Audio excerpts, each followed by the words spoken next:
sim racers from around the globe, honoring a revolutionary era of open-wheel racing. With a beast not easily tamed, roaring around legendary circuits at breakneck speed. When engineers and drivers push boundaries, sometimes too far.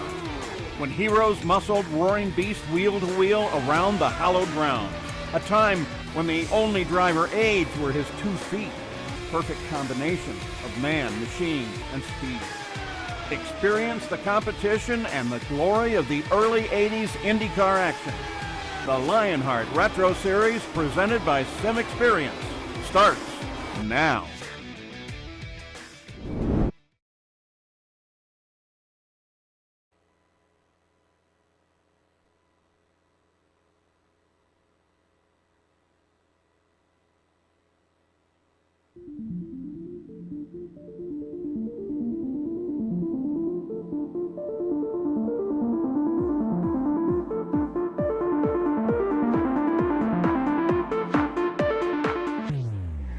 Welcome to upstate New York. Watkins Glen is home to just under 2,000 people, but for years, swarms have descended on this town for the action that Watkins Glen International has delivered.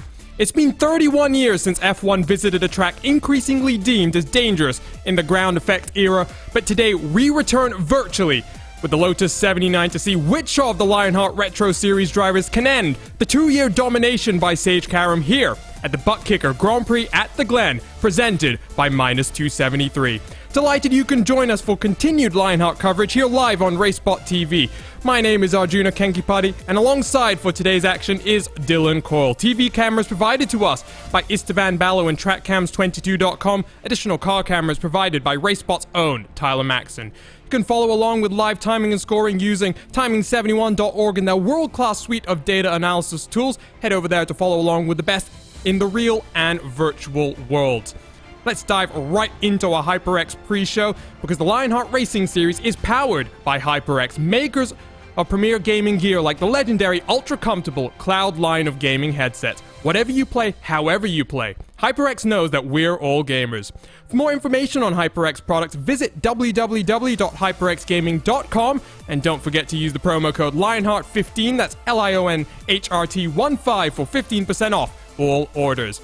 Dylan, it's going to be a very interesting race here today. The first road race, not just of this competition, but across of all 3 of our races. And Watkins Glen, it's been won every single time by our pole sitter. Qualifying just about to get underway. It is going to be crucial. Yeah, it's going to be very crucial indeed, Arjuna. And you know what? Sage Karam is going to attempt to be the first driver in the Retro Series history to win the first 2 races of a season. It's never been done before, but as we know, Karam, he's the master at Watkins Glen over the past few seasons. Not just success in this competition as well, the IndyCar iRacing Challenge that, of course, took place virtually last year. Karam had a very impressive opener. Today, he didn't have so much luck in that series as it returned to iracing.com and the circuit Gilles Villeneuve. But let's take a look then at our driver's standings presented by SimXperience. After that victory last time out, Sage Karam is at the top of these standings. There are some really interesting names here, Dylan, including a lot of rookies. Yeah, and that's the strongest point that we've seen at Homestead and throughout this practice run. The rookies are really impressing. There's so many of them. Over half of the field, it just is comprised of rookies. So we're going to see some first-time winners, I think, this season. A good bit of them. However, I don't know if that's going to happen here today. There are potentially some contenders who are very experienced in the car. Let's take a look at our rookie standings presented by Buttkicker. Of course, DJ Clark, after a tremendous series debut last time, he's at the top of these standings. But it's elsewhere that you have to look for these interesting names. The likes, Dylan, of Jean-Francois Matt. He's got a lot of experience in this car in official competitions. But here on the league side, he's got a bit more stiffer competition to deal with, I think. Yeah, definitely. Had his first start, got a top 10 at Homestead, Miami 2 weeks ago, and that was a big mark for him. A good way to introduce himself to the series, but you're right, league racing is so different than actually racing in the official series. It can lead to so many more opportunities to get stuff done, make a name for yourself, especially when you're going against some of the top drivers in this car, and basically in all of open wheel racing on the service. And these rookie championships are really going to mix themselves around as we go through the course of a very long season. The final standings to take a look at, Dylan, here. The team standings presented by HyperX. It's very, very close at the top here. Just 1 point separates iracing Racing from Raven Motorsports Silver. But as we head to the road courses, this is where I think for some drivers, especially those iracing stable, with the likes of DJ Clark there, they may struggle a bit more here. It's about not getting too frustrated, making your way back to the ovals with a good, healthy attitude still. Yeah, it absolutely is that. And, talking about team championships, last year, Raven Motorsports Black won by 428 points over Senrock Esports. And let's hope for a little bit of a closer battle in the championship. Similar to Seasons 1 and 2, Raven Motorsports in Season 2 won by only 26 points. And with this rookie lineup and this entirely interesting field of drivers in it, I think a lot of things are going to happen that we just are not going to see coming until we get to the later rounds of the championship. And it's a long championship as well, extends all the way into December. Let's take a look at the series details presented by -273, the premier name in karting gloves. Their industry-leading gloves are super lightweight and durable, made of breathable poly spandex. Whether you're a kart or a sim racer, -273 gives you the control to reach victory lane. For more information on -273's full line of products and apparel, visit -273.biz, and don't forget to use promo code -273 LHRS15 for 15% off all orders. And we're back in the Lotus 79. It's really a delight to be in this car, Dylan, because we saw on the ovals it produced some incredible racing, and we head to a track where it's got heritage. And while the Lotus car didn't enjoy success in the Formula One World Championship at this track in particular, it's of course a car that wrote itself into the history books at tracks like this.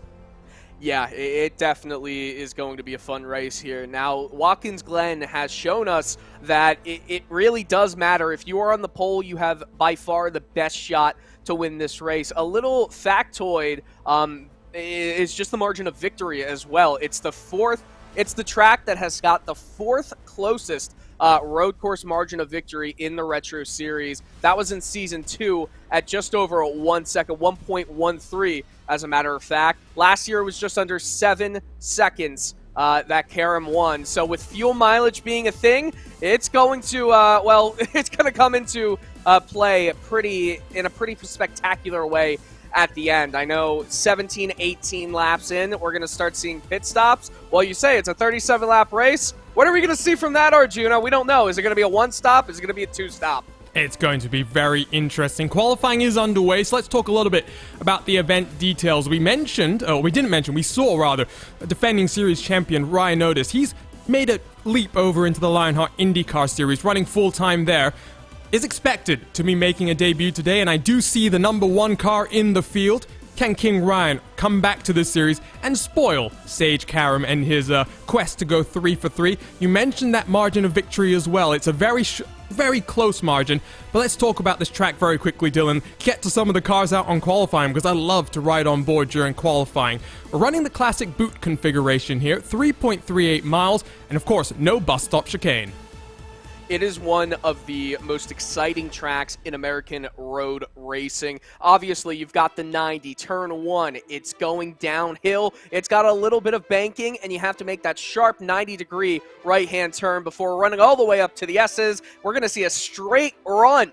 No bus stop. Like you said, that's going to be a draft-heavy battle. You can't go more than 3 wide, and I'll tell you what, we might see a little bit of 3 wide action happening on lap 1, Arjuna. I don't say you can't go 3 wide, because they'll prove you wrong by going 4 wide, Oh, no, Dylan. They can go 3 wide, but they can't. I'll tell you what, practice showed that 4 wide ends in catastrophe. Well, we'll see about that one. Cars are rolling themselves out for qualifying. They've got 4 laps to set their fastest lap time in a 10-minute window. And of course, Dylan, because they start on the same setup that we will use in the race itself, and they've got a couple of laps to burn some fuel, maybe come back down onto pit road, get some fresh tires, and head back out there for laps 3 and 4 to really set their fastest lap times. Yeah, that's not a bad idea at all. Right now, we're seeing Sage Karam, Ryan Otis. Obviously, it's those 2 drivers that are at top of the leaderboard. However, Karam, in practice, he had the quickest time. He's already penetrated the 132 mark of this session. And, I mean, it's going to get faster for him as well with 5.5 remaining. We join on board with the Raven Motorsports Black Machine. It's going to be... He's 1 second clear of Ryan Otis. I mean, we talked about this, Dylan, in the build-up. Who's going to be able to stop him? Even before we came on air, he didn't necessarily have the best run earlier today in that IndyCar race, but here in the Load to 79, a series where he's got the most overall victories, a track which he's very, very dominant at. The Coanda SimSport driver as well will be getting right back down to business. Yep, and is it really a surprise at all? Because I don't think so. We're going to see what his lap time will be on lap number 2 here. It looks like it's a decent time. We'll have to see as he's coming through this precarious section. Specifically with this car, you can't get too much on throttle, but you do have to have a lot of speed carried.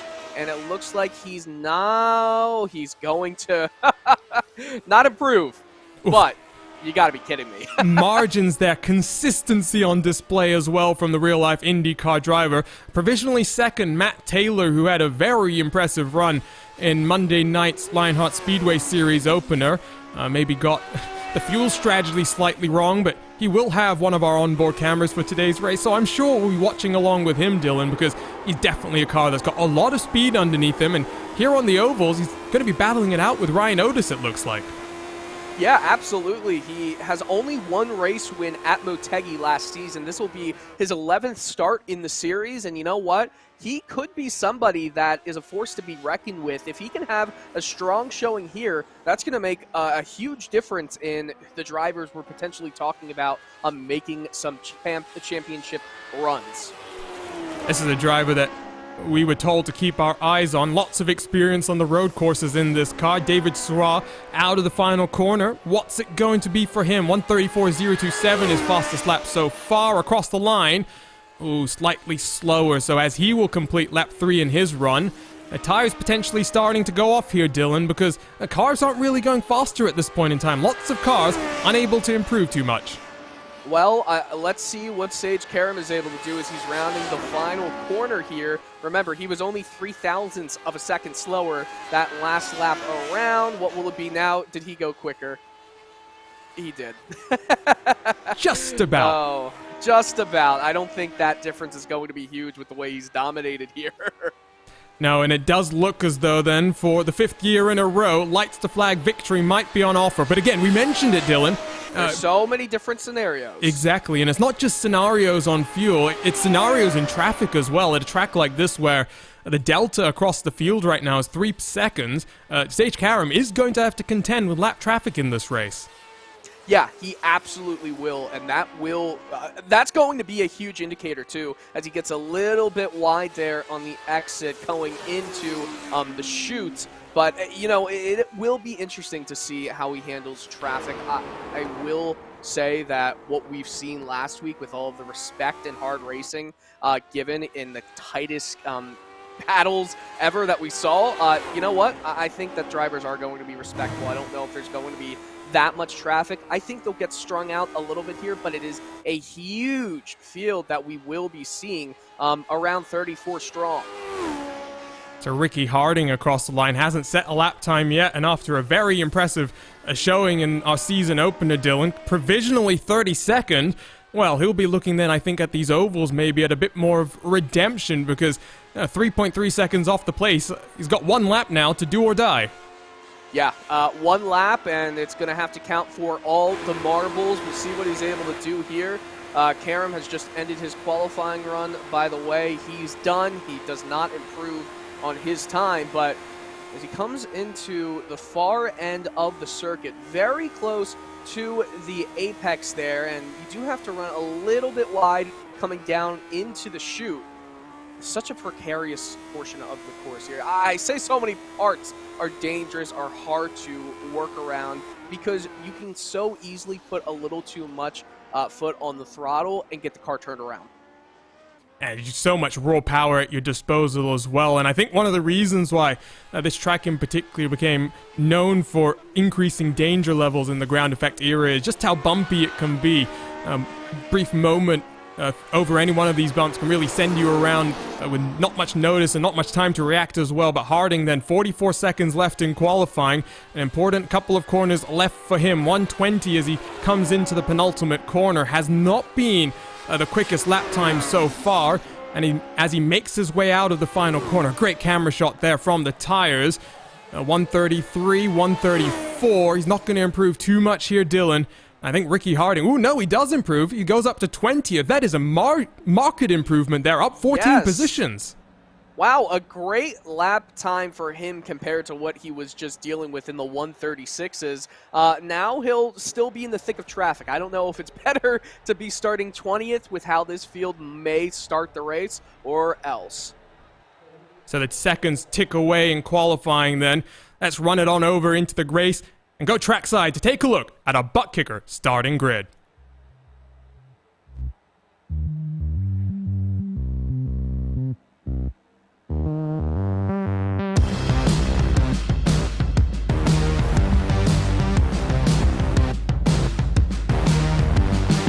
So Sage Karam on pole position, the only car to break into the 132s with a 132.907. He's almost 7/10 of a second quicker than another white car on his outside, Matt Taylor for Avatar Auto Racing. Row 2, it's the defending series champion Ryan Otis who makes a return to the series, and on his outside, Mike Rasmas in the number 68. Aaron Morgan for another of the Avatar Auto Racing cars. He'll line up on the inside of row number 3. He'll have Michael O'Brien in the 45 to his outside. Jean-Francois Matt, watch out for him. He's got a lot of experience in this car. Isaac Snyder, first race in the Lionheart Series, on his outside. David Surwa, Chris Reagan sharing row number 5 with Chris Fowler. He had pole position 1 week ago. He'll have Richie Hearn, the IndyCar driver, to his outside. Row 7 is Lionel Callisto and Mark Cohn sharing a row. And you've got Ariel Alanis and Nick DeGroot, 2 rookies, sharing the row behind them. Paul Slavonic and Trevor Malone, 17th and 18th respectively, with Chris Staples and Ricky Harding sharing 19th and 20th. Thomas Lovelady in 21st position, alongside Robert Mikes in the number 43 car, with Alex Guyon all the way back in 23rd position. Dustin Wardlow for Raven Motorsports Silver in 24th, and we'll work through the final couple of cars here. Big delta across, almost 2 seconds separating the top 25 cars. Danny Roberts in 25th. He's up there in the rookie championship as well. A lot of work to do for him. Chris Lanini alongside with Jason Galvin, DJ Clark, 2 very impressive runners a couple of weeks ago in our series opener. Covey Moore, Paul Jenkins, edge of the top 30. Final 2 rows of the grid. Series organizer George Anzaldo, alongside him, Big Joe Hassert, Adam Young, Gary Corley, 2 cars not setting qualifying lap times. So the cars begin to roll off for a full pace lap here, Dylan, and it does mean that when we get around to the conclusion of this lap, tire temperatures are going to be very, very cold. I do wonder how much fuel they're also going to burn on this lap because of the situation where 1 extra lap of fuel is so important for this race. I mean, this could be, if you're not, in the lowest settings, maybe going to neutral at some points. I mean, is it a fuel-saving race? Did we have such a big question mark about that? Lots of question marks. One thing that we know for sure, which are the 4 onboard cameras that we've got to look on in today's race. First up, it's Ricky Harding. He's got the Buttkicker onboard camera. What you see and what you hear is what you feel. For more information, visit thebuttkicker.com. Then former IndyCar driver Richie Hearn, slightly spotty internet, but what he does know is HyperX. Whatever you play, however you play, HyperX knows we're all gamers, and HyperX is always ready to game.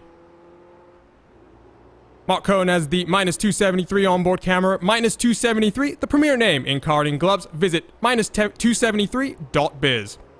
Finally, Matt Taylor, he'll be on the front row. He'll have our Carnox onboard camera. Makers of the finest esport gaming chairs, we've got your back. Visit www.carnox.com. And of course, don't forget as well, we've got plenty of cameras to work our way through.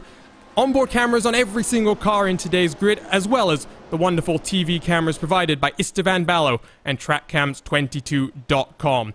Brief expectations then, Dylan, because I do like that we have a full pace lap here. We get the moment to build the tension, just feel the mood in the air. First road race of the season, a lot of pressure on some drivers here. Yeah, a lot of pressure indeed. I think that when it comes to Sage Karam's chances at the championship, He wants it. He's never won it, and he wants it so badly. The all-time wins leader in the Retro Series. Maybe it's going to be the year for him, like we said in pre-race, looking for the first 2 wins of a season for the first time in this championship. Another thing, expectations. I think we're going to see a bit of a chaotic 3-wide moment on lap number 1. Well, I'm going to put you on the spot as well. Movers and shakers. We've got a number of people, I think, slightly out there on the grid. Who are you thinking? Someone like Jason Galvin, we saw charge through the field on the oval. Not sure he'll be such a force to be reckoned with today, but I really am looking at some of these rookies to be an impressive force today.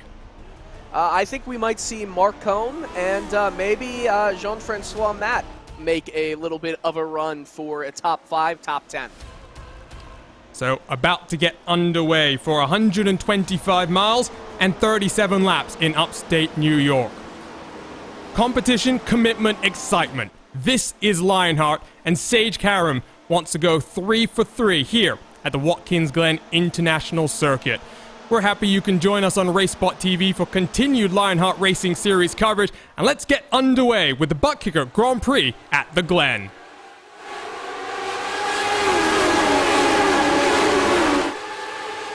Sage Karam leads us down into turn number 1. Otis is already up into second position, past Matt Taylor, but side by side they work through the S's as cars fly their way down through the gravel available on the outside of turn number 1. Everyone is through there safely though, and they fly their way up the S's. The first signs of 3 wide start to emerge as we come down into the bus stop chicane. It's Otis leading from Taylor for second, single file there, but Dylan as we come into the bus stop, and we're not going to turn right there, expecting the swarm of cars to fan out 3 wide.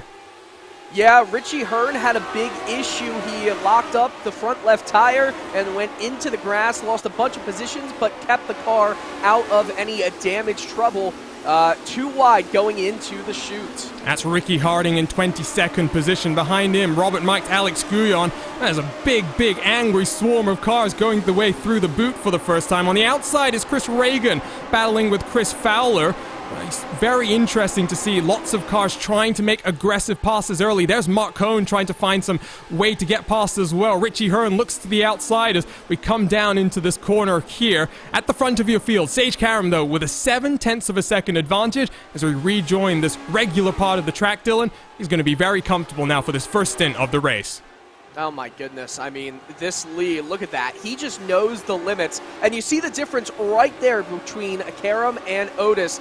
Karam used the entire bit of the track right up into the grass. Otis, there was probably an extra foot between his left side tires and the edge of the circuit. That, I think, is a huge difference when we're talking about who's going to have the best shot at winning this race. I think more interestingly as well, you can see Taylor has actually fallen off the back of Otis by about 0.8 of a second. That really is not going to help him out too much.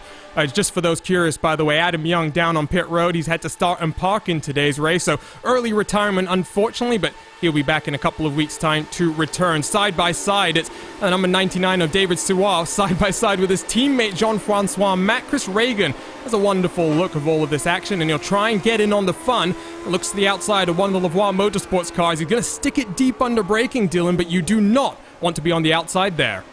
Well, I don't know if that's necessarily true. He gets the momentum, and then at the toe of the boot, he does get the position. You know, sometimes it helps being on the outside there if you're able to stay side by side, because you're going to get inside position on a great turn for passing. Mark Cohn's got a great view from behind as it's Lionel Callisto, and I think that's Ariel Alanis who are doing battle. You don't get a great view there. It's Richie Hearn, unfortunately, who's still having difficulties. His internet doesn't decide if he wants to be in the virtual Watkins Glen or not. That will be a bit of a contention for race control to think about, of course, Dylan, because if that continues to be a big factor, they will ask Richie Hearn to pull off the track here. Yeah, that could be a huge factor in this race, and we'll make sure to keep you updated with that. Yeah, competitors behind, they're not going to love to see a car blinking, because then it does not allow them to make the most of trying to get by. Look at that. You can't judge it at all properly, and you have to come off the pedal, as you heard from the onboard sound. It's very, very difficult, and one of the most interesting things that I think for real-life drivers, they have to adapt to on the iRacing service. Richie Hearn, though, is not too fussed. Oh, he's unfortunately going to, I think, give Lionel Callisto a big scare as we work down into the carousel. Not sure exactly where Richie Hearn is out on track right now, and that's going to make things so difficult for these cars. Let's jump back further in the field, though. It's not just here in the mid-pack that there's mad action, rather. And here's Covey Moore right in the middle of a battle for top 30 here, Dylan. I wish we had a Mad Max in here for that pun to be made. But, yeah, some great action happening all the way in the back of the field. Yeah, it's not just the midfield battle that we care about here. There's so much traffic that may come into play in the later portions of this race. Oh, and look at that, just getting almost to the grass. That could have been dangerous. Side by side, Chris Fowler and Mark Cohn as we exit the boot. It's Fowler on the inside, which is the preferred line, but Cohn in the number 39 tries to hang it around the outside. Fowler slides right in front of him, and on the edge of the top 10, it is absolutely fascinating stuff to watch out for. And in fact, I've got to be honest here, Dylan, I'm looking at my timing screen trying to find what I want to focus my eye on, and well, it's basically the entire field right now. Yeah, it is the entire field, except maybe for first and second place as these guys head into turn one. Now let's jump on board with our minus 273 on board here and see what that draft is like up the hill, because you'll see here Chris Fowler will really start to lose out, Dylan, and Mark Cohn, which side will he decide to go? I mean, the draft is going to be so important. You can already see the closing speed, Arjuna, side by side. Who's going to get the advantage? I think it's going to be Cohn that makes it look very easy. Lionel Callisto, what's he going to try and do? As Chris Fowler will send it back down to the inside. Oh, this is great stuff, and Fowler does concede for now, but that actually will help out Callisto from behind. I'm loving this, and you know, this classic racing car, which we thought would be such a difficult thing for these drivers to reel in, Dylan, they are enjoying it. They are loving this challenge. I think it's still a difficult car to reel in, but you know what? These are some of the best on the service, so we should expect this kind of racing. Hey, we watched Homestead Miami 2 weeks ago, and that was some incredible racing. I'm loving this. At the front of your field, you know who else is loving this? Sage Karam, now 2.3 seconds clear. And I don't think too much fuel saving on board the number 2 car, Dylan, because, you know, if you've got this pace differential over the rest of the field, it's about 0.6 of a second right now. Why not go all out? You don't really need to save too much fuel. Yeah, that's such a good point there. And if it is 0.6 every single lap, before we get to lap 17, what? We're going to see a 12-second gap, maybe? Oh, there's a car off with a lot of damage. That's Chris Staples in the number 96. What's happening at the rear end of that car continues to bounce all over the shop. And I tell you what, we've got our first RaceSpot.tv replay to take a look at then. And up on your screen, let's get to it as Staples will come down onto pit road. He's by himself through the second to last quarter. Oh, very sideways, and a nasty impact into the wall there. Unfortunately, he won't get any points for his dance rendition of Staying Alive, but he'll be very unhappy with himself after that. It's just a small issue, and with now how Watkins Glen is, there is no grass there. It's a much harder track in the iRacing service because of that. And rumors circulating about a potentially new scan of the track coming, but no word just yet. So let's jump back to live pictures. Staples then, our first real retirement from this race. He joins Adam Young down on pit road. Top 32 cars then, separated by 32 seconds. So that traffic that we talk about, Dylan, with a lap time of 1:33, in about 10 laps time, Sage Karam is going to start catching some of these cars further back in the field. Yeah, he will, and I'll tell you what, this battling is going to make it even quicker for that to happen. I'm watching the battle between Chris Fowler and Lionel Callisto, and they are still going side by side, going through the final corner here, a battle for 11th place. So this isn't even for a top 10 position, which, by the way, Mark Cohn is now in. And here comes one of those Lavoie Motorsports cars. I think that's Jean-Francois Matt trying to look to the inside of Lionel Callisto. RaceSpot TV replay, though, to work our way through here, Dylan. And what's happened to Jason Galvin, one of our biggest charges in that opening week at the Virtual Homestead Miami. Ooh, a little bit wide. And another vicious impact there. Car's lucky that he didn't bounce back further into that path. that could have been a blocked track right away, and you're absolutely right about that. Lucky for everybody else there, and you know, it's a good apex, but it really sneaks up on you, that outside wall, because it's uphill. You're trying to dictate where that car will be pointed, and sometimes you just run out of grip with the sudden change in track elevation, I guess you could say. Well, I think to also be fair to Jason Galvin, he's someone who I'm expecting to see the best of on the road courses here, Dylan. On the ovals. I'm not saying he's not a competent road driver, but especially with the increased levels of competition that we seem to have this year with an increasingly strong rookie class, I do wonder if we'll see more of those stronger performances from Galvin on those oval races. Let's jump on board, by the way, with Michael O'Brien, as right in front of him, Isaac Snyder's going to lose the rear end of the car into the tires in the final corner. He will go. Watch the rejoin here, Isaac. He's got plenty of clean air around him, fortunately, Dylan, but another mistake there, self-inflicted. Yeah, and that's going to be some damage. Ooh, no. That might... Oh, another incident. Everyone is taking a spin, and this is DJ Clark. What a disappointment for the GSRC commentator. He had such an impressive debut. And you can see damage to that car is probably terminal. First up, let's work through this Isaac Snyder replay here, Dylan, because interestingly here, just 2 tires onto the grass on the outside, and around she went. Yep, and it's pretty, this is another chance to get to see how this track could just catch you if you were not paying complete attention. That might have been the smallest touch in the grass, but right when you try to get on the brakes at all, that lack of grip on whatever tire is in the grass is going to send the entire car spinning. It might go left, it might go right, but it's going into the wall. Ooh, and look at this DJ Clark. Oh, what a Houdini. That was George Anzaldo there who got the perfect shot. So let's jump on board with his onboard camera here, Dylan, and take a look from his vantage point, because we're just mentioning cars bouncing back into the path of the cars coming through this third to last corner, and you'll see as DJ Clark makes that mistake in front. Oh, what reactions there from George Anzaldo. I'm wondering if he's at the Germany rally stages with the chicanes there, because that looked like a move you'd have to make so tight, and it came up so quickly that, I mean, the reaction time, it's totally impressive right there. Get another replay from a farther angle. Every time it makes you wince.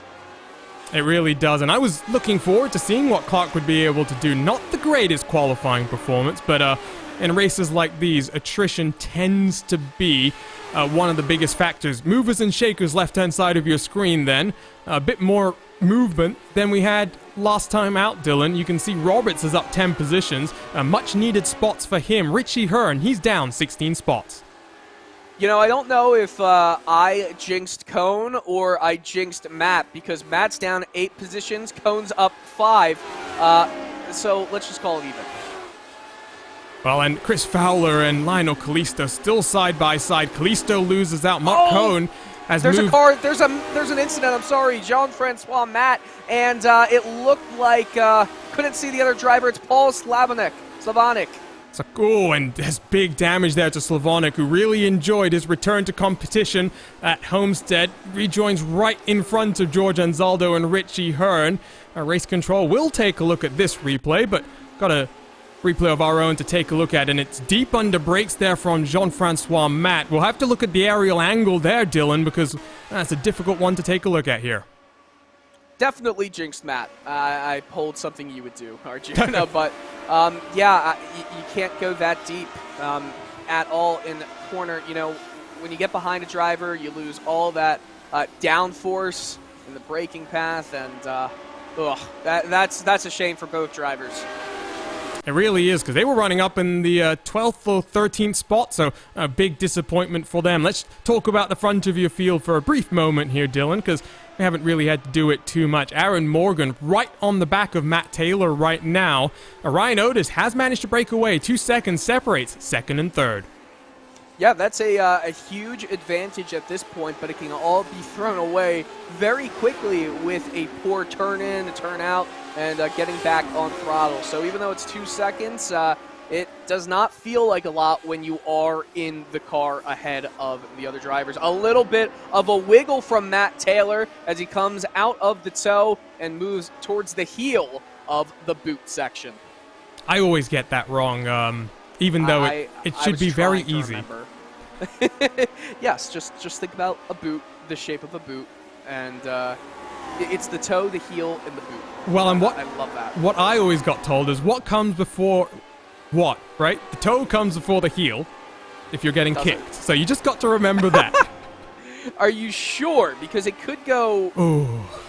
It would hurt to go heel, toe, I think, first. But hey, heel, toe. Oh, okay. We're getting very, very clever right now. I tell you what, let's take a look at our driver profile for today's race, presented by Sim Experience. It's former Lionheart Retro Series Driver of the Year, Mark Cohn. Right on the edge of the top 10, Callisto behind him. Fowler has managed to get back past him, so you can see behind them as well. It's incredible, this action on the edge of the top 10. 29 starts for Cohn, 14 top 10s, 5 top 5s. And of course, he's got 2 wins to go with his 2 poles as well, both in Season 3, and he does love an oval race here, Dylan. Yep, he absolutely does. Just under half of his race finishes have been top 10s, trying to make another go at that in the race today, tonight, wherever you are. But we will be, I think, highlighting Cohn a lot in this season. You don't become driver of the year for and fall off that quickly in years to come. And he was really enjoying Monday night's opener at Twin Ring Motegi until a contact with Big Joe Hassett on pit lane took away any chance for a victory there. But here in the Retro Series, good to see edge of the top 10. Still lots of fights to work our way through. We haven't really talked about some of these fights over the last few laps, so let's go back in the pack here, Dylan, because it's always nice to be able to work our way through some cars. And just as I say that, looks like Chris Lanini has had a big issue right behind these cars. And look at the damage there, Dylan. That is a big, big impact. Oh, man, and that is race over for Lanini. We'll get the replay here. Oh, just tries to correct it, has too much of a correction, and, well, you get the tire barriers here. This is one of the corners I was talking about being so tough because of that banking, because of the lack of speed that you take out of there, and the speed that you take into that corner. You've got to really work the throttle, work the steering wheel, try not to drift your way in there. And this is Isaac Snyder with damage in his rear wing. Everyone is getting hurt right now. Well, we of course saw him backing it up into the final corner after getting some tires onto the grass. A very early stop for him. I wonder if that will be day done on his debut. Not the way that Snyder wanted this race to go. Back to the edge of the top 10, I tell you here, Dylan. And let's jump on board once more with Lionel Callisto here going very wide through that left-hand sweeper. Is trying to find a way past Mark Cohn, but not able to find a way through just yet. And as we approach the pit stop window, the question on my mind, which of these drivers is going to take tires and which driver is not?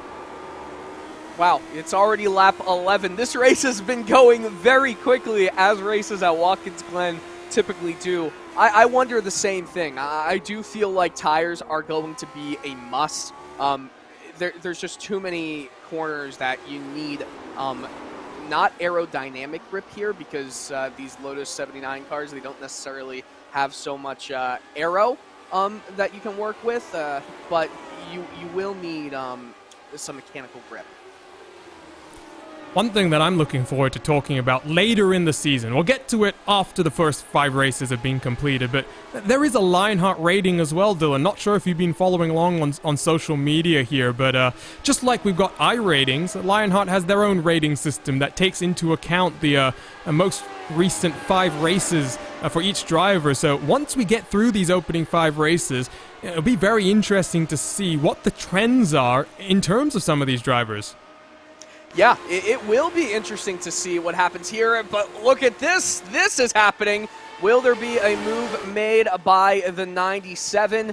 I don't know if it's going to happen here. Ooh, yes he is, you know. Look at the momentum he's managed to carry there, Dylan. Absolutely incredible. And we were talking about Mark Cohn maybe moving up the field. Chris Fowler has managed to scamper away slightly. Here goes Callisto. I wonder if we were just talking about tires, some different strategies starting to take effect. Yeah, Kalisto, with that huge sweeping move around the outside there, I also do wonder if some drivers are starting to save fuel. If drivers can hit lap 17, I think we're going to, or drivers can hit lap 19 on this run, I think we're going to see some one-stoppers for sure. And we get the temperature here, 35 degrees Celsius on track. So these tires, they're getting eaten up, chewed up by the asphalt here. It depends on how you look at it, Dylan, because what I was about to say is I've been to upstate New York, specifically for the 6 hours of the Glen once, and we had track temperatures of 60 degrees Celsius, so... Okay. Yeah, I was going to say that I think relatively, these tires must be relatively okay. The one thing I noticed the second we jumped into this session was relatively overcast, not necessarily as sunny as I'd usually expect upstate New York to be, especially in the summer. You're a bit closer to this region. You should know all about how glorious summers in upstate New York can be. Yeah, I was lucky enough to go to the IndyCar race at Watkins Glen a few years back, and it was an absolutely a hot day. It was pretty fiery. Also, I can't believe I said that about aero. Ground effect on the Lotus 79, Arjuna. Nah, it's okay. We all make mistakes once in a while. The good thing is, at least we get to correct them once in a while. I tell you what, though, Not Dylan. These drivers. No, if you're drivers, you don't get to chance. Oh, no! And yep, you caught just what I was about to say. Ariel Alanis as well has had a big issue as we saw that sideways moment. Let's pick up a RaceSpot.tv replay quickly here, Dylan, and take a look at another rookie having issues. I feel like I'm turning into you with this jinxing right here. Yeah, that's a pretty substantial hit for Alanis, and he's not going to be able to continue with that damage. I think he's just unhappy with himself as well. You get a little bit too much into the grass. You know, I wonder how much time that would have taken to fix, because he was just done right away. I think for some drivers as well, maybe just some irritation seeping over as well, Dylan, right? Because it's very easy to happen here. You get pushing to the limit, pushing beyond the limit as well for some of these drivers. Not necessarily the most comfortable car, and things do happen here. Yeah, absolutely. I do wonder if that was in reaction. No, Alanis was a little bit behind some of the action we were watching on board before the almost spin. You know, that was a mistake that was corrected before Alanis. So it's nice to see exactly what I said about not correcting your mistake. Go the opposite way and then the right way. But anyway, Arjuna. Yeah, well, unfortunately, you guys got a quick preview of what we were just about to go and do. Now, let's take a quick commercial break here live on RaceSpot TV and ESTV. Don't go anywhere. We'll be right back with continued coverage here from Watkins Glen International.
Welcome back to RaceSpot TV and continued coverage of the Buttkicker Grand Prix at the Glen, presented by Minus 273. We're moments away from pit stops getting underway, and as we come back from that quick commercial break, well, unfortunately, Lionel Callisto has just had a huge issue. Let's spool up the RaceSpot TV replay machine, Dylan, because I was about to get some of your thoughts on this race, and Callisto, unfortunately, was involved in a very interesting battle in the mid-pack, has had another issue.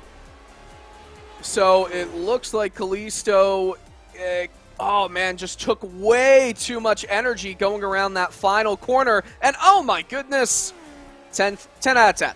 10 out of 10 for style right there. But that's a shame. It's not the typical place you'd expect the issue to come from. He just took way too much speed, got on the throttle maybe a little bit too much, too early, and then that happens.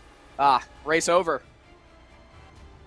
And disappointing day for him for sure then, Dylan, because as we were approaching that pit window, he was in a really good fight for the top 10 with Mark Cohn. And well, now, unfortunately for Callisto, that should be day done. He'll finish in 26th position. Yeah, 26th place. That's just showing the attrition rate of this one. And by the way, speaking about attrition rate, how many drivers are going to last until lap 19 on fuel? Maybe even lap 20, because we are now in that fuel window. Lap 17 is when it's supposed to open.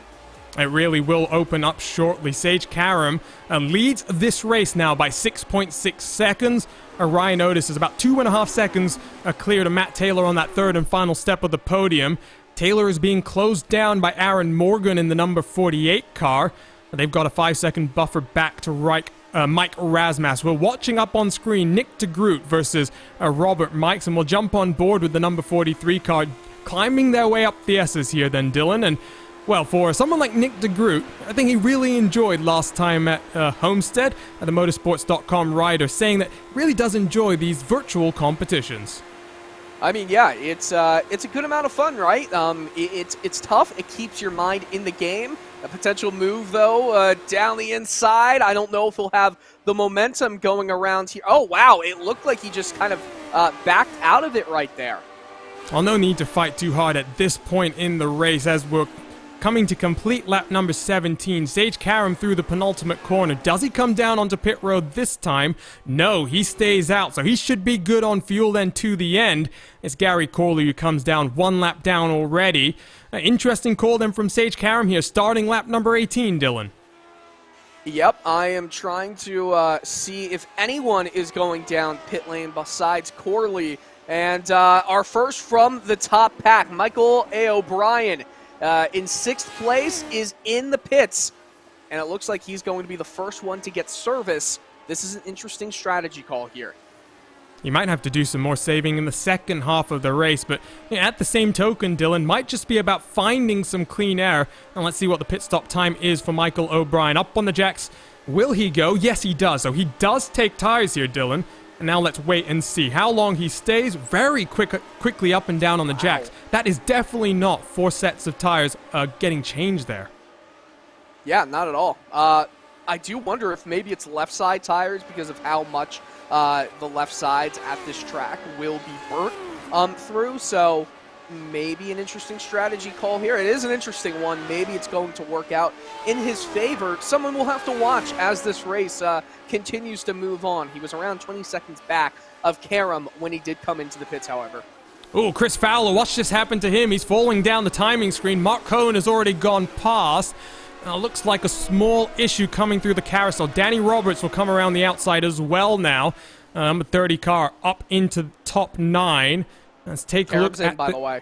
So Karam's in. First car down onto pit road. Oh, and all by himself. That's going to be some damage to contend with as well. One more look at the aerial angle if we can grab it here, Dylan. It's a very high-speed incident, and now damage to that right front. It might not be something that he cannot get repaired in relatively quick time, as we see everyone from the top 4, top 5 come in, except for Mike Erasmus. So we might see that strategy call come into play if he lasts throughout lap 18. If he maybe goes one more lap here we're on lap 19. If he goes through this lap without issue, especially if he goes to the next lap, then he does not have to stop for anything else. I think everyone here still who just pit still has to stop one more time. Oh, who knows? I'm fairly confident Karam and company should be good to the end here, because 18 plus 18, 36, if you can stretch one more lap here, yeah, I think they should be good. But Razmas and Reagan will have slightly shorter pit stop to deal with. Ooh, and a couple of cars have come out right next to each other. Interesting here, because obviously tires are up to temperature and pressure for Michael O'Brien up in the 45 car. David Sirois, who's just come out of pit road, Dylan, is about 1 second behind, but slightly less fuel. I wonder if he's got a slightly faster car underneath him as well. Yeah, I do wonder, and look at, it looks like Michael A. O'Brien still 20 seconds back of Sage Karam, so that didn't really do anything to cut that gap down. Obviously, it's not what he's worried about at the moment, but it's a good indicator of where the speed lies. And look at that, right over top of the camera in the grass. These are some fantastic shots we have here. These cars drifting around these corners. And Sirois is actually stacked up behind Corley, that lapped car. That helped O'Brien out very slightly. Gap now 1.3 seconds, but expect that to come back down. At the front, Razmas and Reagan down onto pit road. Sage Karam does re-inherit the race lead. And I do think, Dylan, if we're going by the lap itself, Karam led at the line there. So I think, once again, we will be able to say lights to flag victory for Sage Karam. Yeah, I think that's very well in the cards here. I do wonder, however, Razmas went 19 laps. You cannot go 20 laps. I think that's been pretty much clarified through when he and the rest of the non-takers on lap 18 did come in. So, if you can go 19 laps, everyone that pit on lap 18, I think they'll be able to go after it. Michael A. O'Brien, he might be in a lot of danger because he pit on lap 17. Don't think you can go 20 laps on a full tank of fuel. No, no chance of that unless you've got a very, very sensitive right foot. Ricky Harding out of pit lane, by the way, right in front of the likes of Danny Roberts and Thomas Lovelady. So Harding, who qualified on the edge of the top 20, not where he would have wanted to be, finds himself in the top 10, and after second place and last in our season opener, that's what he needed. Roberts has just been passed by Thomas Lovelady, on board with Trevor Malone, who tries to find a lane to go to, and for now tucks back into that line. But we really are going to start seeing some more and more desperate moves start to be made in this mid-pack, Dylan, because the first 20 laps of the race, it's been relatively well behaved, and cars now realize that points are on the line. Well, we know from Homestead that Trevor Malone is an aggressive driver. He had a shot to win that race until the wreck on the final lap took him out of contention. So he's aggressive. He knows what he has to do, as you saw him running way wide going into the chute just a few corners back and trying to get the most speed you can possibly get. I mean, these cars, these four positions, they're contending with each other very closely. Yuan, Roberts, Lovelady, and we might see a little bit of fireworks develop down that straightaway that does not have the bus stop chicane. It does make things just slightly easier, and of course when you're in the Lotus 79, engine temperature is not such a big factor. When the official IndyCar iRacing series came here a couple of seasons ago, I had a bit of a GP2 engine moment when my engine decided to expire, so it can be a bit of concern. Dustin Wardlow, Nick DeGroot. Wardlow has just gone and passed into 14th position. Let's get that replay up on your screen and just take a look at what a move looks like here, Dylan, into turn one, because often it looks very easy here. DeGroot actually pulls to the side, yeah. And I think maybe just a bit of concern, not trying to fight too hard here.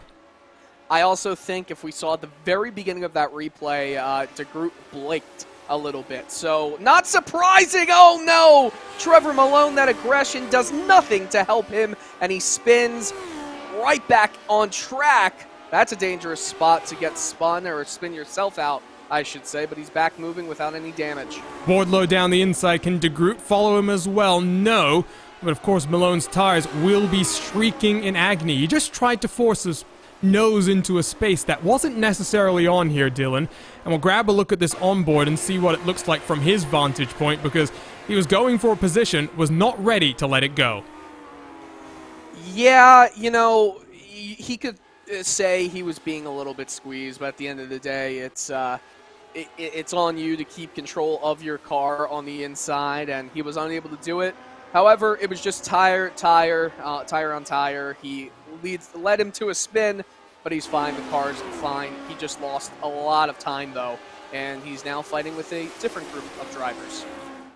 And I do like, I think, to some degree, this approach from drivers like De Groot, because it's very easy to throw your race away in one corner. It's much easier to do what he's doing here over the course of a season, Dylan. Be consistent, be smooth, accumulate points, and get to that finale in Auto Club and see what's on offer for him in that championship.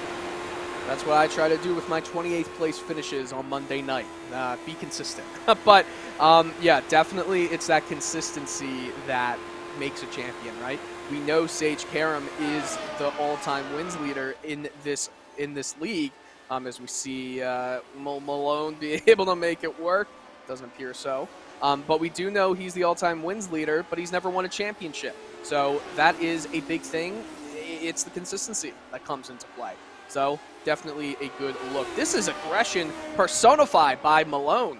Well, I really do think that it's just this raw, brutal nature of this car. Ground effect bumping around, you lose that aerodynamic force, and then it comes back into effect. These drivers are right on the ragged edge, and Trevor Malone really does look like he's having a lot of fun. While this battle, though, in 13th, 14th, and 15th, continues to accumulate and intensify, let's go back to the front of your field. We really haven't talked about it much so far today, Dylan, and you know what? I think we better talk about them just very slightly. On board, let's jump with Aaron Morgan in 4th position. He's right behind Matt Taylor, you know, and if I'm Aaron Morgan here with 14, 15 laps left in this race, I'm feeling pretty confident about jumping up onto the podium right now.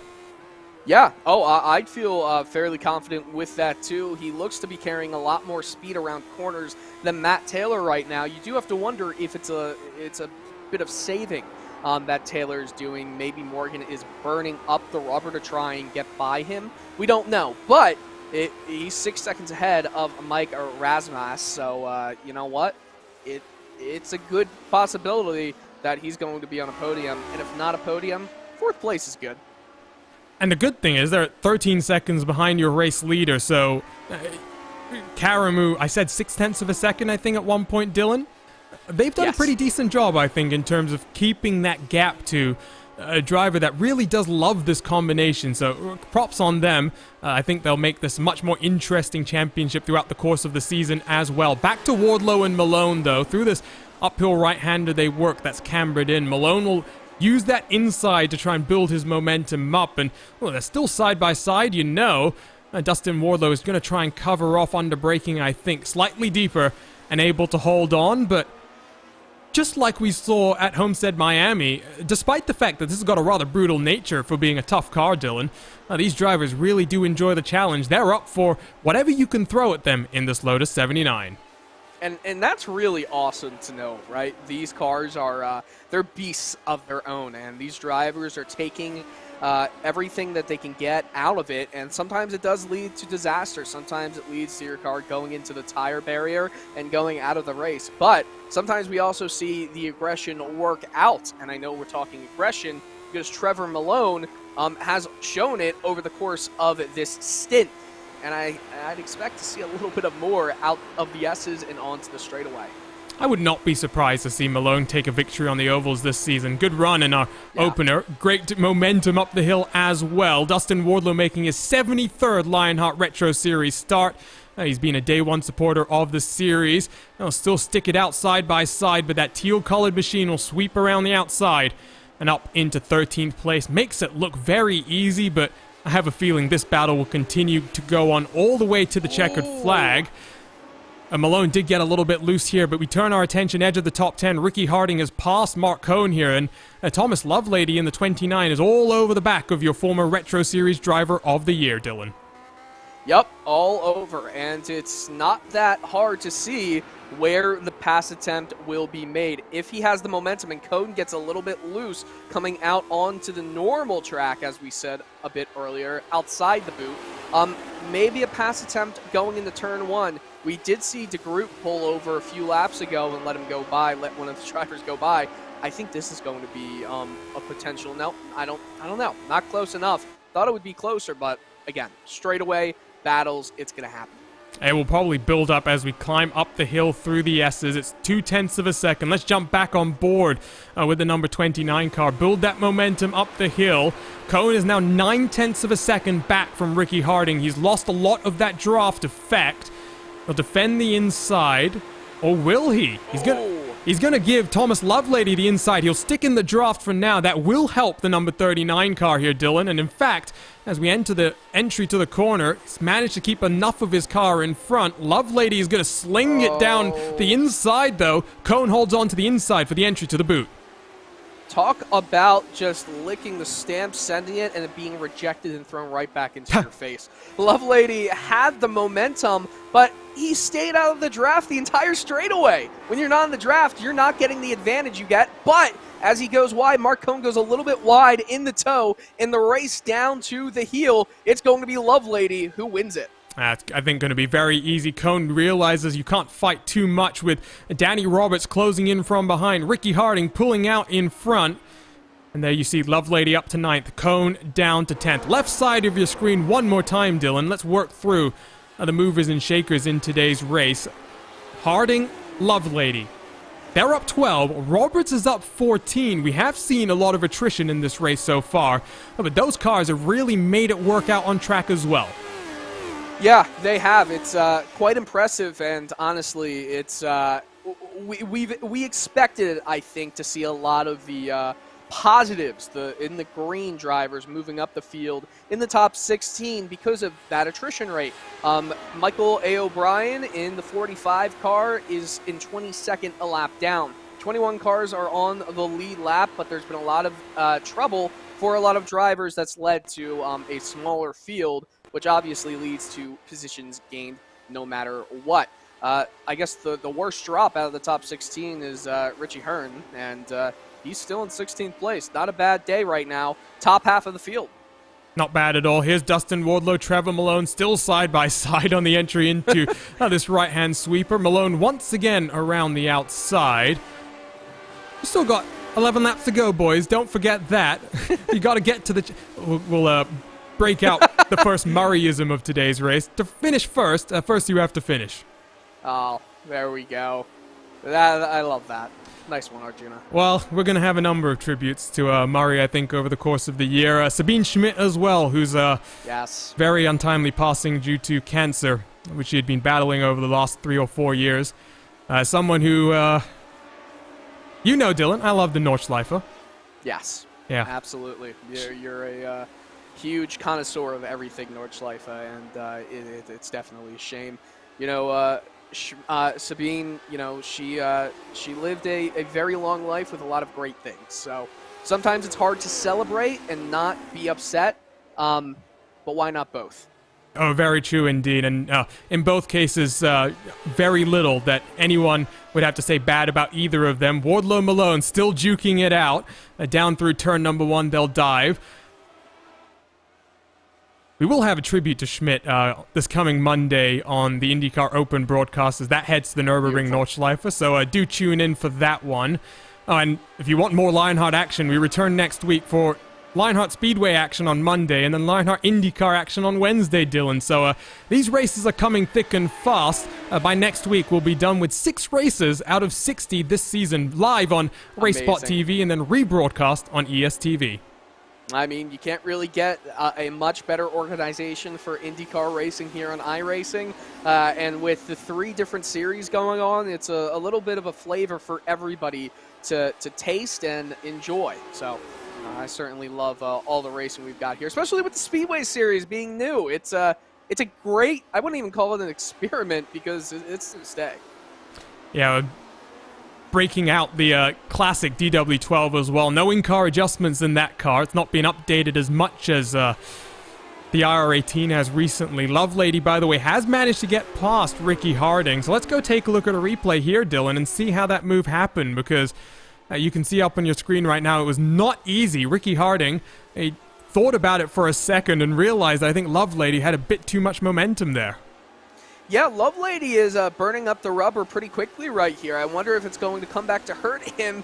Man, you always have to be careful going down the chute. Oh, and Houdini right there. But Comes No, back on track. Aaron Morgan off the track. Sorry to cut you off there, No. Dylan. It's in that uphill right-hander. He's going to lose out to Mike Rasmussen, who will sling it down his inside. And for Morgan, who is really enjoying a very solid run here, comes unstuck in just a matter of moments. You can see, though, Dylan manages to avoid getting into the tire barrier itself. Just the shame of losing that position, if you will. Oh, man, that is such a shame. He can still battle for 4th place, though. He's right behind Mike Rasmus, and he had a podium in sight, and it just kind of slipped away. And it's so unfortunate. One mistake can really just lead to such a big disappointment, and fortunately for him, compared to some of the other drivers, Dylan, like I said, no damage. He did a good job to get that car slowed down in time, but now I do think Rasmus might have a bit of a job on his hands to fend off a very irritated Aaron Morgan. Yeah, and when you are irritated, that leads to some overly aggressive moves potentially, and Aaron Morgan's going to have to be careful to keep his head in this, because he's going to have a passing opportunity down this long straightaway into the carousel. Defends all the way to the inside, though. Morgan not close enough this time. I think tire's just a little bit too warm coming out of turn 1 that time around still. He's got time to work. We've got 9 laps to go here in the virtual Watkins Glen. Sage Karam still leads by about 13 seconds from defending series champion Ryan Otis. Matt Taylor in 3rd position, 2 seconds behind King Otis in 2nd. And we're watching the battle for 3rd. We'll scoot on back, though, to Thomas Lovelady, Ricky Harding, and Mark Cohn once again, because we do have a few of these groupings that are starting to develop. You've got these guys, Wardlow, DeGroot, and Malone, and then, of course, that battle for 4th, Dylan. Yeah, battle for 4th. It's been great. Can we just say how lucky Aaron Morgan was to take no damage and not hit the wall? Because that wall comes up pretty quickly out of the toe, and, I mean, his only damage is his pride right now and some heated up tires. So, luckily for him, it is all good. But got an onboard shot here with Mark Cohn. Well, I think I went one step further than that, Dylan, because I said it was him that managed to get that car slowed down. Who was it that we saw that went into that tire barrier very, very hard early in this race? I believe it might have been Chris Lanini. You saw the comparison between those two incidents, and in Morgan's case, he managed to get that car turned around on the brakes, locked up, slowed it down in time. I think for Lanini, it never really managed to respond just in time, and that car went very high speed over the curb as well. So Morgan did a very stellar job to hold on to that car, and you know what? Let's jump up to that battle for 4th position, because they're neck and neck coming down into the boot. Yeah, they were almost side by side going into the carousel. Oh, that sliding here. It is so dangerous and scary to see, especially if you're in 5th right now, as Aaron Morgan is. When you come back to this section, though, you always become a little bit more nervous when it comes to the place that you just wrecked, you just spun. A lot of opportunities here. Oh, you're right as well. That mental game that gets played as well. I don't think people really understand that when you strip out the physical sensations that you get from these cars, you're left with your mental faculties. They need to be right on cue, because any one mistake, any one stray thought as well, Dylan, could lead to the end. Yeah, and that's a scary thought when you're in 5th place, fighting for 4th place, and if anything goes wrong up front, you could be in the driver's seat for a podium. Look at this, walking all the way down to the inside, to the pit lane, and trying to just keep him out of the draft. This is so close, though. You know that he's close enough here going up the hill. He's going to build that momentum. He's going to tuck himself into that draft. Wait till the last possible moment to tuck out of it. And you could see there, wasn't sure which way he wants to go. He looks to the inside now of Mike Rasmus. There has been an issue for Gary Corley, unfortunately, so it does look as though a couple of cars are going to have to scamper past Corley, but down the inside, Morgan makes it look very easy, and after that mistake, he makes amends, and now he's just got to hang on, Dylan, for 7 more laps. He also has to defend, because as long as he stays in this draft range for Rasmus, then yeah, this fight will still go on. It looks like he's burning it up, going a little bit too wide coming out of the toe. Man, the toe is just bringing everyone to their knees. Side by side, they continue to work. Morgan will cover him off, but 7 laps to go. 6 at the line it should be for these drivers. As you can see there, Karam across the line to start his 6th and final lap, rather. Side by side, they will work through this penultimate corner. Razmas will take the position, and I do think if Morgan can get past here, Dylan, he's shown us that he's got the speed to pull away from Razmas. He's just got to be able to get that move done and focus on pulling away here. I think it's the mental game right now. We know the skill that he has and what he's shown in tonight's race at Watkins Glen, but he just needs to put the finishing pieces together. There's 6 to go. He can do it. He can get into 4th and stay in 4th, but Razmas is making it so difficult, and it's been some good racing here. When he got in front, he got a little bit loose and got a little bit tight. In Arjuna, they're tight right now. To the inside once again, here comes Morgan in the 48. This time, managed to pull himself a bit further in front of Razmas. Once again, Razmas will tuck himself back into line, and through the boot, they will continue to scrap it out. He forces Morgan to go defensive, so help out Razmas on the exit of this corner. As these guys continue to fight as well, Dylan, just to give a bit of an update, Thomas Lovelady down onto pit road. Unfortunately for him, slight damage to his car. He's out of that battle for the top 10. Ah, no, that's unfortunate for Thomas Lovelady here, but you know what? It happens in this race. And it's still happening up front, side by side, Morgan and Rasmus. This is going to come all the way down to the checkered flag, and we'll follow along with this one. A reminder, live timing available at timing71.org, so you can follow along with your favorite team and drivers with 5 laps to go here at the virtual Watkins Glen. Domination for Sage Karam then, Dylan, because 13 seconds, still the gap back to Ryan Otis, and you talked about him starting off this season with 2 wins in a row. He's not only the most winningest driver in Lionheart Retro Series history, he's also the most winningest driver when it comes to the streaks that he's able to build as well. And for the competitors here, the prospect of Karam winning these first 2 races should be a very scary thought indeed.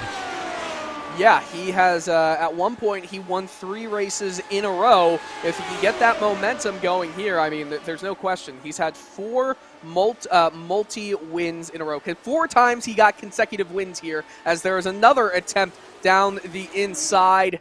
You know, we try to talk about a subject, and these guys just don't want us to. That's all right. I'm going to force these subjects through nevertheless, because Morgan holds on for now. I do think if he's able to hold it steady this time through the boot, it will really help him. Lovelady, by the way, still on pit road, so a really disappointing day for him. Slight slide of the tires there for both drivers. That will check their momentum up. Let's spin up this replay here, Dylan, and see if... Oh, that's why he's out of the race. That's a vicious snap of oversteer as he tries to roll onto the power as the track falls away from him, and really nothing he could do. We'll jump on for the onboard here. That is a really tough hit. Lovelady. Yep, there's the snap. He tries to get it cleared back on track and can't do it. That's a shame. But you know what?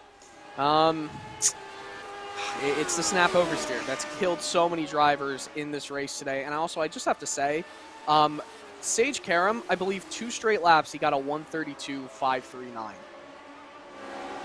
Absolutely incredible stuff. Sage is just showing off very slightly right now. And I tell you what, let's take a look at some of these recent laps from Karam if we can. Try and get this up on your screen. It does appear as though we're having a bit of difficulty trying to get that up for you, but that's the sign of the greatest race drivers in the world, is consistency. And we saw it from Karam in qualifying, Dylan.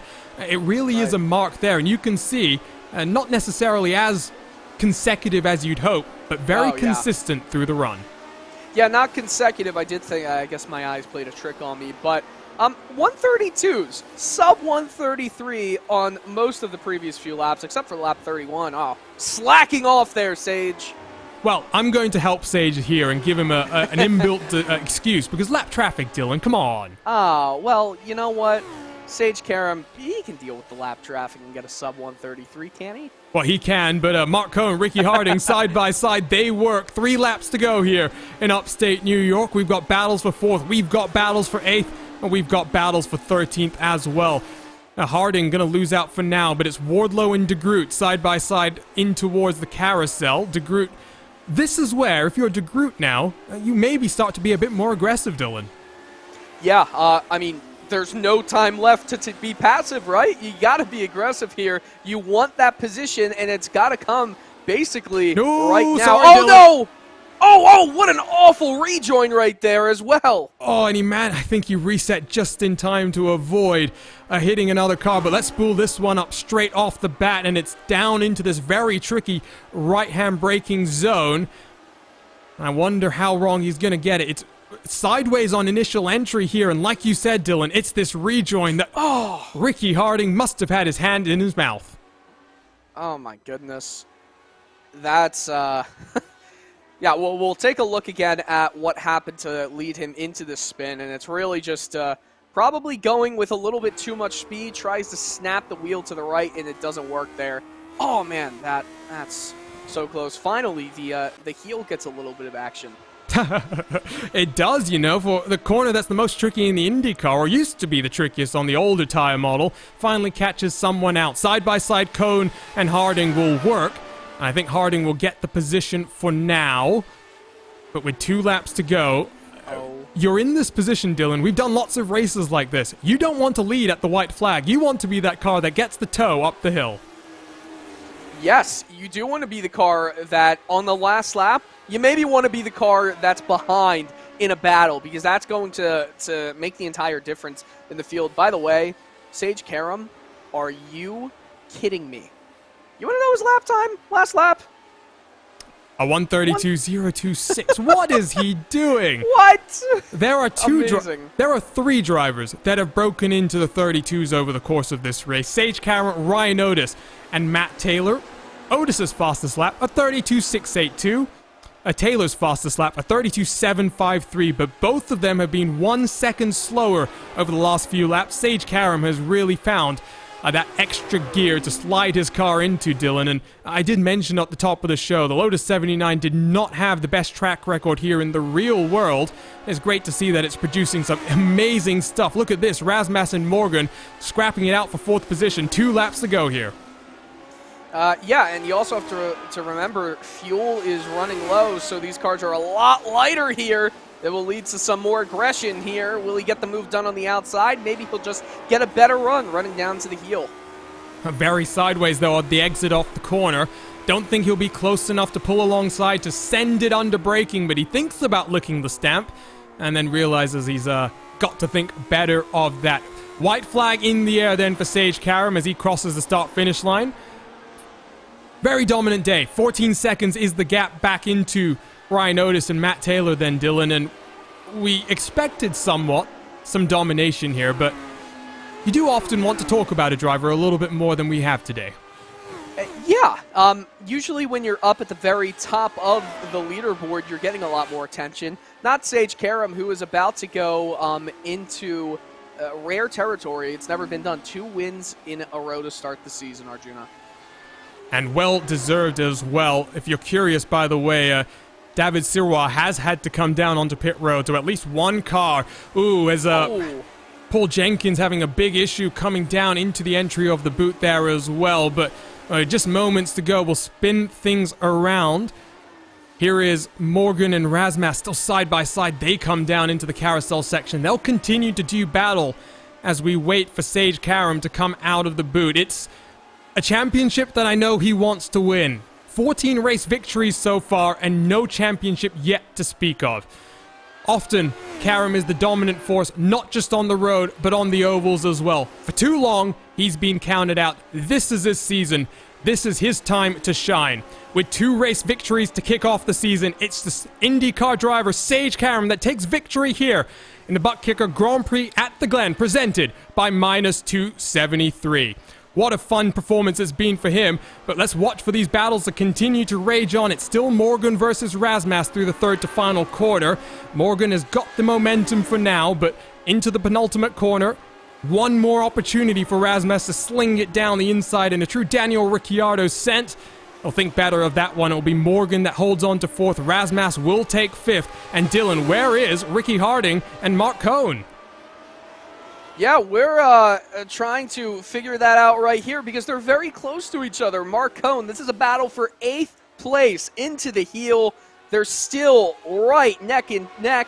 I think they might be, oh no, almost into the gearbox. I think Cohn slid. He tries to cut him off at the inside. Does not work for Harden. Oh man, this could be extremely dangerous. And for Danny Roberts, disaster, and we'll get that replay up on your screen in just a few moments' time. It's Harding versus Cohn. Cohn rolls the momentum on the inside. Harding tries to go around the outside. And unfortunately for Harding, too little, too late for the second race this season. Unable to get the pass done at the line. Cohn will come across the line in 7th, beating out Ricky Harding. Let's take a look at that replay for Danny Roberts because, well, drama on this final lap then, Sage. There's also been drama for Sage Karam as well. So there's multiple things that we've got to try and take a look at. Roberts is out of fuel here, Dylan. So you talked about fuel being an issue. Well, looks like one driver miscalculated. I'm curious though what the drama is with Sage Karam that you did mention. Well, I have just been told that Sage Karam on his white flag lap had a little bit of drama, but I tell you what, for now, let's not focus on the drama. Let's focus on the HyperX victory lane and Sage Karam, who will come down to the main straight here and get ready to do donuts for the second time this season, Dylan. Second time, first ever Retro Series driver to win the first 2 races of the season, and it's the 5th time that Sage Karam has won multiple races in a row. I think this will be a very sweet feeling. It was a disappointing day in the IndyCar iRacing Challenge. Punted off at turn 1, felt a little bit disappointed at how it went, but victory in this race will surely make up for that one. Let's take a look then at our Carnox race results, because after 37 laps in upstate New York, we have a winner, and his name is Sage Karam. 14 seconds is the gap to Ryan Otis in second. Defending series champion makes his return to the series. We're hoping to see King Ryan on a number of occasions this season. Matt Taylor with an impressive run to 3rd place. Morgan holds on to 4th with Rasmus across the line in 5th. Chris Reagan 6th. Mark Cohn beats out Ricky Harding to take 7th position, with David Sirois dropping to 9th position as a result of that late race pit stop. Robert Mike's on the edge of the top 10, and we'll work our way through the final 4 cars on the lead lap. Trevor Malone, Dustin Wardlow, Nick DeGroot, and Alex Guyon. Danny Roberts ran out of fuel on the final lap. What a disappointing moment for him in this race. A big charge through the field for the number 30 car. Richie Hearn, internet maybe not playing so nice for him today, but 16th position, he'll be pretty happy with that. As will George Anzaldo, who had to watch out for DJ Clark going very, very wild through the final couple of corners. Michael O'Brien in 18th position. Paul Jenkins in 19th. Covey Moore rounds out the top 20. Big Joe Hassett 21st. Isaac Snyder in 22nd position. Thomas Lovelady unfortunately drops then to 23rd, along with Gary Corley. Chris Fowler in 25th, and then the first of our non-finishers, Lionel Calisto, Ariel Alanis, Chris Lanini, Paul Slavonic, Jean-Francois Matt, rounding out the top 30. 4 more cars here, Dylan. DJ Clark, Jason Galvin, Chris Staples, and Adam Young. But I think the stat of the day, that's at the bottom of your screen. Yeah. The fastest lap of the race set on lap 35. I mean, come on. Come on. It's unbelievable. There's not much you can say. I'll tell you what, we'll definitely hear from him about that lap. We're going to take a quick commercial break here live on RaceSpot.tv. Don't go anywhere. We'll return with the HyperX post-race show.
Welcome back to RaceSpottv for post-race coverage here live from the virtual Watkins Glen. My name is Arjuna Kankipati, delighted to be joined by Dylan Coyle. And Dylan, what a race we just witnessed, and what a way to kick off this first road course, not just of the Lionheart Retro Series, but across the Lionheart Racing Series. I mean, you really can't ask for much more in a race that was dominated by Sage Karam. I mean, it was dominated, but only by, 15 or so seconds? The battles in the midfield were great. The battles at the other end of the leaderboard were also great. It was a great race. It was great, and it really builds for what's going to be an exciting couple of months here in the summer for the Lionheart Retro Series. Let's jump in to our HyperX post-race show, because the Lionheart Racing Series is powered by HyperX, makers of premier gaming gear like the legendary ultra-comfortable Cloud line of gaming headsets. Whatever you play, however you play, HyperX knows we're all gamers. For more information on HyperX products, visit hyperxgaming.com. And don't forget to use promo code Lionheart15, that's LIONHRT15, for 15% off all orders. And let's dive right into our post-race interviews here and bring our victor into HyperX victory lane. It is Sage Karam, and he's standing by with Dylan Coyle. Yep, Sage, it's 2 weeks later, and we're back to the same exact place. It's the first time that a driver has ever won the first 2 races of the season in the Retro Series. Immediate thoughts following that one? Well, I mean, it was a good race for sure. I was able to get a good jump, and, this track, the draft is so huge, so I really wanted to push the first few laps to try and break that, and once I was able to get, above a second lead, I kind of went into trying to save some fuel, but still trying to run some fast laps, so it was difficult, but, I was able to pull out a pretty big lead. So at that point, I was just trying to get all the bonus points I could then, like fastest lap, most laps led, and just keep it clean. I really wanted to have 0 incidents, and then on the last lap, somebody came flying from the sky and gave me a 4x. Well, we will get to that, but before we do, tell us about lap 35, a 1:32.026. You went almost a full second faster than your qualifying speed. What? What did you do on that lap? Yeah, so I was saving fuel I wanted to be able to have enough fuel in the tank to really attack for the last 2 laps of the stint, and I caught a lapper going up through the S's, so I had a pretty good draft, and I was about 2 or 3 tenths faster on the straightaway than any other lap, so I said, you know what, let's go for a lap this time. I really wanted to get into the 31s, and then I barely just missed it, so I went for it again on the last lap there, and all of a sudden, like I said earlier, a car came flying from the sky, and from there I was just like, all right, let's just bring this thing home. We got a quick look at that incident there, Sage, and we'll spool it back to show our viewers in more detail what happened there, but I did say before we came on air to Dylan that it might be the lap traffic that catches you out. What was that like for you? Because you were so dominant. I don't think the race result was in too much of a doubt. Like you said, it was about accumulating bonus points, building up a bit of a championship buffer, and staying out of trouble as well. Yeah, I mean, lap traffic can always be a little bit tricky.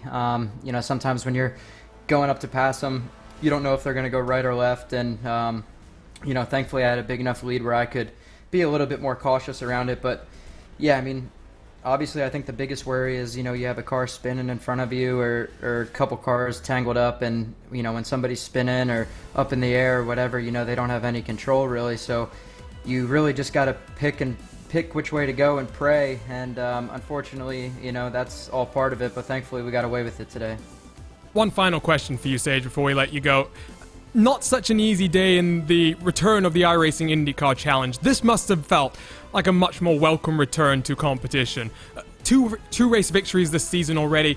Do you think this is going to be the year where you can finally call yourself the Lionheart Retro Series champion? I hope so. I mean, like you said earlier, I did that iRacing IndyCar Challenge, and I've never been a big fan of Montreal. I just don't go on well with that track, and I wasn't able to really put in a good qual time. So he only had 2 shots at it, and unfortunately I couldn't get it done. So caused in a lot of trouble in the race, and was able to come home with 5th, but I think we were definitely stronger than that. So we'll race again next week in Homestead, so that'll be fun. But like you said, hopefully this is the year I can, become a Lionheart champion and something. I've been chasing this one for a couple seasons now. I've gotten a lot of wins, but I just can't get the title. So hopefully this year we can get it done. Well, started off perfectly for you, Sage. Welcome back to HyperX Victory Lane, and hope to see you in Lionheart IndyCar Series Victory Lane as well next week from Long Beach. Yep, thanks, guys. So Sage Karam, victor for the second time this season. Let's jump it on over then to Ryan Otis, defending series champion, and he's standing by with Dylan Coyle. Ryan, congratulations on second place. The stat that amazes me about you is this is your 45th top 10. It's also your 45th top 5. What is the key to that consistency? I wish I knew. I think either my races go really, really well or they go really, really bad. So there's kind of nothing in the middle. But yeah, no, I had seen that and I was like, wow, that's surprising. But thinking back, I mean, it's, I'm always trying to be consistent, obviously, and you're trying to put yourself in position to at least have a shot at a win. That wasn't really the case today. I mean, Sage was just flying. I mean, he went out there and just smoked us. So congrats to him on the win. That was excellent. He was putting in some flyers. So Karam at points was getting laps 0.6 quicker than the rest of the field. I do wonder, where for you do you feel like you could have gotten a few extra tenths cut down on the lap? So there's actually 2 places on the track where I know I lose time, and it's basically because I've crashed there so many times. I'm just kind of a chicken, and so there's just 2 corners on this track where I'm just uncomfortable, and so I'm always just a little too conservative. And I know I give up a little time because I could see, like Matt Taylor would pull in a 10th on me, and of course Sage would be driving away. So I knew there were a couple of spots, and I'm well aware what they are. I just, I've spun there. Even like 2 weeks ago, I spun in like a radical race or something in one of these corners. And it's like, oh, okay, well, I'm not going to do that again. So it's all mental, I guess. Well, we were talking a lot about the mental fortitude that a lot of drivers had to have for this race, and I believe afterwards, Adam Morgan said over the radio how tired he was. I mean, how about you? Were you tired as well? Take us through that. Yeah, I mean, it's definitely a little bit draining. I guess I kind of psych myself up for the long haul, so I'm not really, exhausted or anything by the end, but, you're kind of sitting there and you get a little sweaty, and, it seems ridiculous because you're just sitting there in a chair, but, it definitely takes a lot of focus, but you can't have any distractions, and, it's definitely taxing. I mean, it's not really physically taxing, but, mentally, it definitely takes a lot of focus to try to hold on to it, especially when you're, some of these guys are just so fast, Sage obviously, and, Matt Taylor was right behind me the entire time. And I had a few mistakes there where I had some big slides, at the toe and, coming through the chute a couple of times. And it's like, I'd see him, suck up on me, and it's like, well, all right, I got to buckle down now and, and get serious. Well, Ryan, congratulations on P2. I think I can say for all of us, we very much look forward to you attempting to defend another title this season. Best of luck. Oh, great. Thanks, guys. So Ryan Otis, defending series champion, returns to Lionheart Retro Series competition with a very impressive second-place finish. Third interview in our HyperX post-race show, and it's Matt Taylor. A very impressive week for him. It could have been victory in the Lionheart Speedway Series, but podium here at the virtual Watkins Glen. Dylan Coyle is standing by. Matt Taylor, the last on the steps of the podium, but third place. After that race, you had a lot of fighting going on that kind of lessened, I guess you could say, at the end. So the fights that you were having throughout the day, take us through that, because we were talking to Ryan, we were talking to Sage, and they weren't having to battle too much. You did. Yeah, I didn't have a great start there, and Ryan got around me, and I was perfectly fine actually with just hanging in his draft. Fuel was a little iffy, and I was hoping that maybe if I could hang in his draft, I'd be able to maybe push it an extra lap there and be better on the second stint. Unfortunately, I made a mistake, and once I lost that draft, that kind of threw that out the window. And I just pushed hard, and I was able to make up a little bit of ground here and there. And then in that second stint, did some more fuel saving, which ended up being much closer than I anticipated at the end as I ran out coming out of that last corner, but gave it everything I had, and I was able to just chip away at it a little by little, but just wasn't enough. It's so tough with this league. You know, Sage and Ryan, if you're going to win, it's going to go through them. So does that come down to strategy? Because there were a few questions in the booth about whether the drivers would have enough fuel to last just one pit stop in the race. Was that ever a worry for you? Yeah, so in practice, the couple of practice races we ran, I ran out essentially with 2 corners left on the last lap, both races. So it was going to be cutting it really close. But I just tried to do a little clutch and coast for the first 3 or 4 laps and gave up some time to Ryan. And I did that for 3 or 4 laps, so then I could just try to push hard to the end, and just wasn't quite able to claw back the ground I lost in that first stint. We were just trading laps. So what happened with Adam Morgan? Because we saw you guys get into it a little bit. Yeah, I made a couple mistakes, and big thanks to him because he cut me a break. Didn't want to battle too much. I think he kind of recognized that I was a little faster, and I think it benefited both of us to work together. And then he just unfortunately made a mistake there at the end, but was able to claw his way back up there and recover and get 4th. Well, it is your 4th top 5 in your 11th start. Congratulations, Matt. We look forward to seeing what you'll do for the rest of the season. Thanks so much, guys.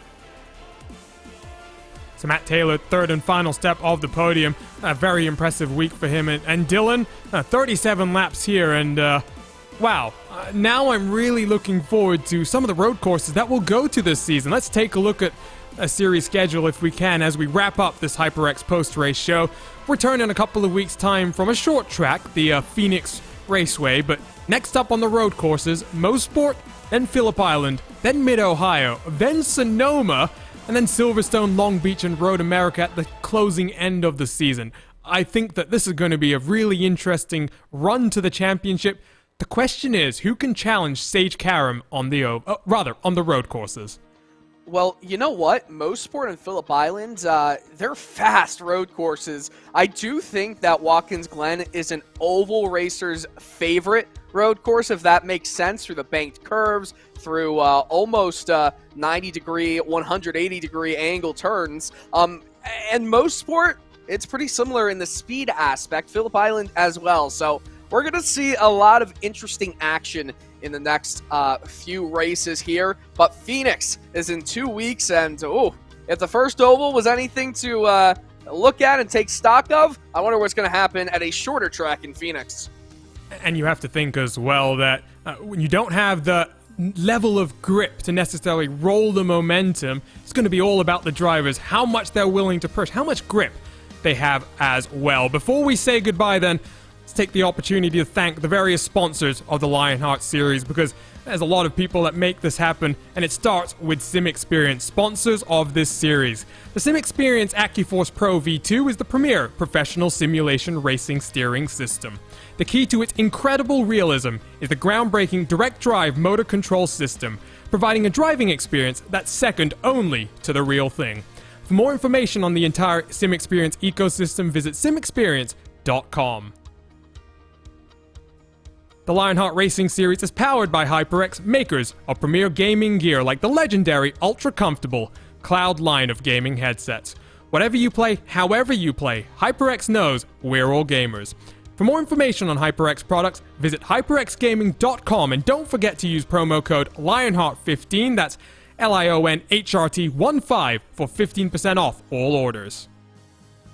For sim racers, the Buttkicker Gamer 2 or Simulation Kit adds the missing driver to car connection, bringing more realism to your sessions. By accurately responding to in-game audio, you can feel the track like never before.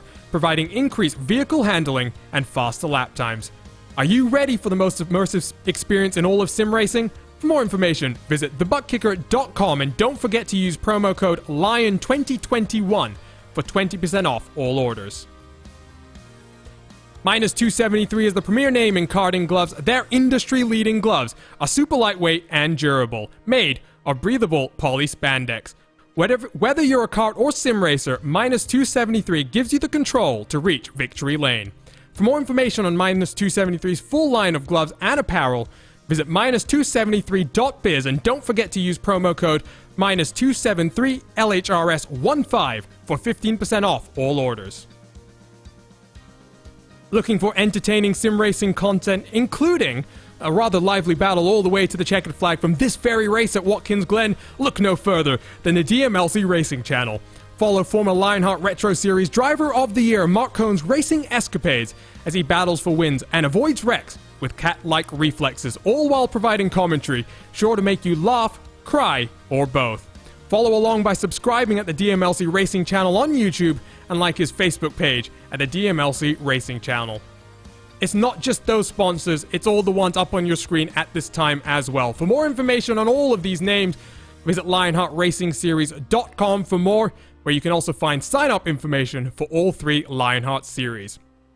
Before we go then, Dylan, final thoughts from you. We'll get a couple of weeks off before we return to the Phoenix International Raceway, and my oh my, am I looking forward to that one. I'm pleasantly surprised with the race that we got. Usually when you do see a runaway winner, it's by a lot more time that you can think of. 15 seconds, it's not a huge gap, it's not a huge difference.